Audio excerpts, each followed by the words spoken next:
Let's talk about belief systems and doing cardio for weight loss. Now, we come at this from the perspective of we are hypnosis and personal growth and personal development trainers.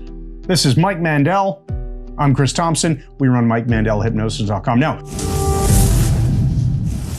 we had a video we did not too long ago. We'll make sure there's a YouTube card that shows up here. Oh, calorie counting. Yeah, the video that we did talking about calorie counting for weight loss versus the food choices, the eating window, things like that.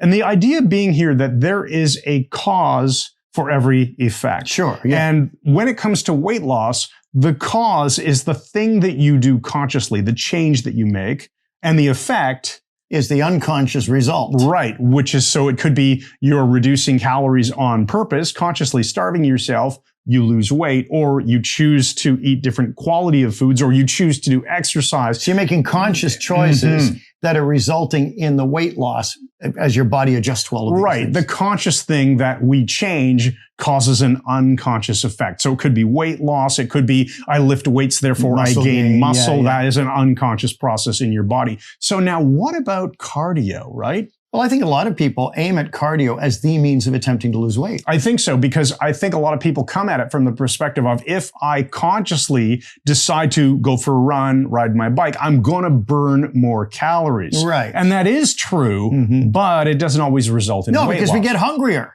Right. When you exercise in any way, it's going to make you hungry because hunger is hormonally controlled. It's not something that's a conscious thing. You don't decide, I should become hungry now so I can eat. Hunger is an unconscious process. And that's why we say cardio alone isn't something that we would suggest for weight loss. It can be done and it can be effective for some people, but I don't think it makes sense to do in isolation. So let's talk. Remember about the prior video. Instead of changing the amount of food, we talked about changing what we actually eat, what we put in our mouth, when we put it in our mouth, all that stuff. And the unconscious result would be that you would take in fewer calories. It wouldn't have anything to do with your output necessarily, but you would naturally drop unwanted body fat but what happens if you do a lot of cardio? Well, it can work because let's talk about how this can relate to identity and beliefs. Okay. Well, this is back to logical levels, which is Robert Dilts' offering to the world, and is fantastic. You know, in any particular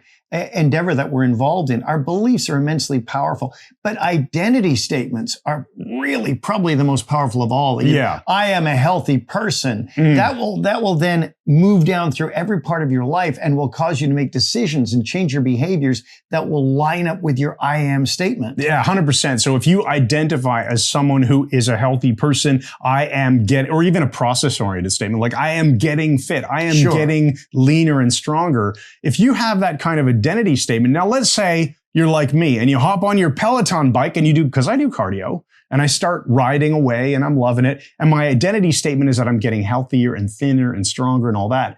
Well, that's going to support me making better food choices. My conscious choice in this case is to ride a bike.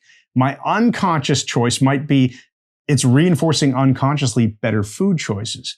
But what if I have... You can't use this to justify, though. No, that's the thing. So what if you don't have that identity statement and instead you're one level lower on Dilts logical levels, you're at beliefs. And your belief is... Well, I've done this cardio. I burned 400 calories, so now I can go eat a big piece of chocolate cake. Or I can have that chips and beer this afternoon by the pool in my backyard. I think I picked that one. Right. So exactly. So if you get on the bike, and you can tell, like when I ride on a Peloton, people have usernames, and some people legitimately, and I'm not picking on them, I'm just observing here, they have usernames like ride for beer or pedal for wine. So that this is showing, this is the trade-off in their mind. This is it. Your belief system is if I do this, then I can do this, and they cancel each other. And that's a belief system I think is going to screw up your weight loss. So the bottom line here is we adjust our identity statements and our beliefs so that we don't make that kind of mistake. I've done this, so I can do this, I can eat this.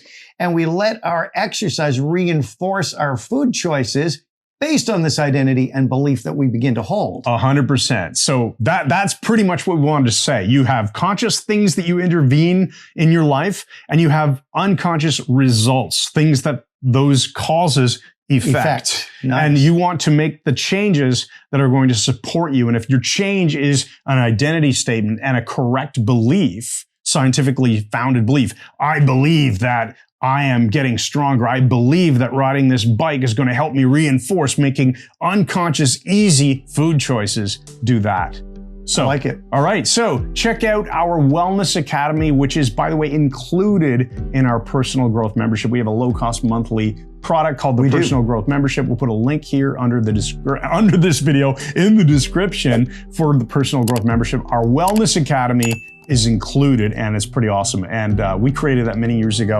Works for both of us, works for anybody, any age, any gender, any identity. You'll love it. Check it out. We'll see you in the next video. Thanks again, and good night.